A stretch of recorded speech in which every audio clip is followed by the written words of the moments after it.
कैसे हैं आप सभी लोग। पिछले वाले वीडियो में आप लोग द्रव दाब पर गुरुत्व का प्रभाव पढ़ चुके थे, है ना। मतलब गहराई के साथ साथ द्रव दाब पर क्या प्रभाव पड़ता है। तो आपने पढ़ा था कि P बराबर रो जी एच आपको मिला था। जैसे जैसे गहराई बढ़ेगी द्रव दाब का मान क्या होता जाएगा, बढ़ता जाएगा। ठीक है, आज हम जो पढ़ेंगे वो ये पढ़ेंगे कि द्रव दाब के नियम क्या हैं।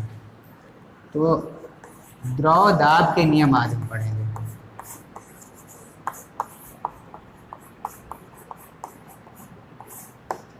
ठीक, तो कुछ नियम है द्रव दाब के कि द्रव दाब किन किन नियमों को फॉलो करता है वो हमको देखना है। तो मान लेते हैं एक बर्तन में द्रव भरा हुआ है। ठीक,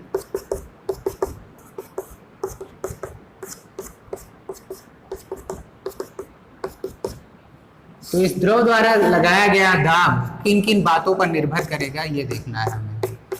पहला देखिए, यदि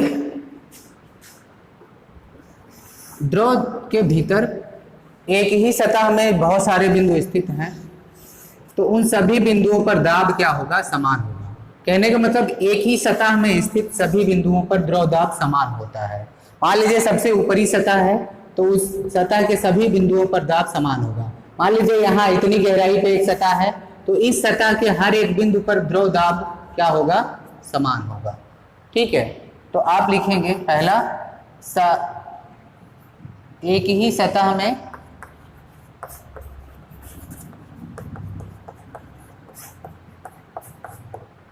स्थित बिंदुओं पर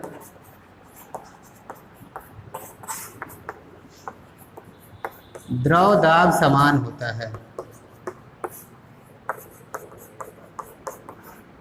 फिर उसके बाद में दूसरा जो पॉइंट है वो ये है कि द्रव दाब जो है सभी सतहों पर या सभी पृष्ठों पर द्रव दाब पृष्ठ के लंबवत बाहर की ओर लगता है। ठीक है, तो देखिए ये द्रव भरा है तो ये जितनी भी सतहों पर दाब लगाएगा इधर की तरफ लगाएगा तो इस सतह के लंबवत बाहर की ओर, इस पे लगाएगा तो इस पे भी सतह के लंबवत बाहर की ओर, इस पे लगाएगा तो इस पे भी सतह के लंबवत बाहर की ओर। तो दूसरा नियम है कि द्रव सभी सतहों पर दाब लंबवत बाहर की ओर लगाता है। ठीक है, दूसरा पॉइंट ये हो गया।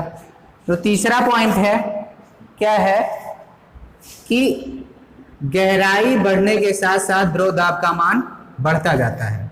ठीक है, जैसे जैसे आप द्रव की गहराई में जाएंगे द्रव का दाब जो है वो बढ़ता जाएगा। कहने का मतलब ये जो मुक्त सतह है, मुक्त सतह से जैसे जैसे आप गहराई में जाते जाएंगे द्रव दाब का मान बढ़ता जाएगा, क्योंकि P बराबर क्या होता है, रो जी एच। तो H का मान अधिक हो जाएगा, गहराई का मान अधिक होता जाएगा तो द्रव दाब का मान भी अधिक हो जाएगा।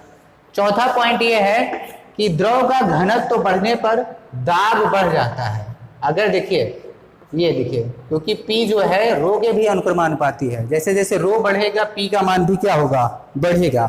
तो यहाँ पे अगर द्रव का घनत्व तो बढ़ेगा तो दाब भी बढ़ जाएगा। समान गहराई पे मान लीजिए यहाँ एक द्रव जल है यहाँ पे और यहाँ पे उतने ही बड़े बर्तन में यहाँ पे शहद ले लिया जाए तो उतनी ही समान गहराई पर अगर दोनों द्रव में तुलना करेंगे तो शहद द्वारा लगाया गया दाब अधिक होगा। क्यों? क्योंकि उसका घनत्व अधिक है। ठीक है, 4 पॉइंट हो गए। 5वां पॉइंट ये होगा कि जो द्रव का दाब होगा वो सतह के क्षेत्रफल पर निर्भर नहीं करता है। द्रव दाब जो है सतह के क्षेत्रफल पर निर्भर नहीं करता है। कहने का मतलब ये हुआ सतह का क्षेत्रफल कितना भी हो दाब जो है क्षेत्रफल पर निर्भर नहीं करता है, द्रव दाब पर। जैसे मान लीजिए 3 बर्तन हैं,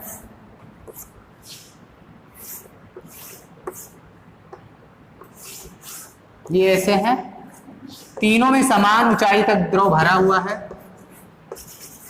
ये द्रव है, ये द्रव है, इसका क्षेत्रफल A1 है, इसका A2 है, इसका A3 है। तो अगर आपसे पूछा जाए बताइए किसकी सतह पर दाब अधिक होगा, तो देखिए द्रव दाब जो है वो सतह के क्षेत्रफल पर निर्भर नहीं करता है। वो प्रत्येक बिंदु पर समान होता है। ठीक है, सतह के प्रत्येक बिंदु पर दाब क्या होता है, समान होता है, उसका क्षेत्रफल कुछ भी हो। तो यहाँ पे जितना दाब यहाँ होगा उतना ही यहाँ पे होगा, उतना ही यहाँ पे होगा।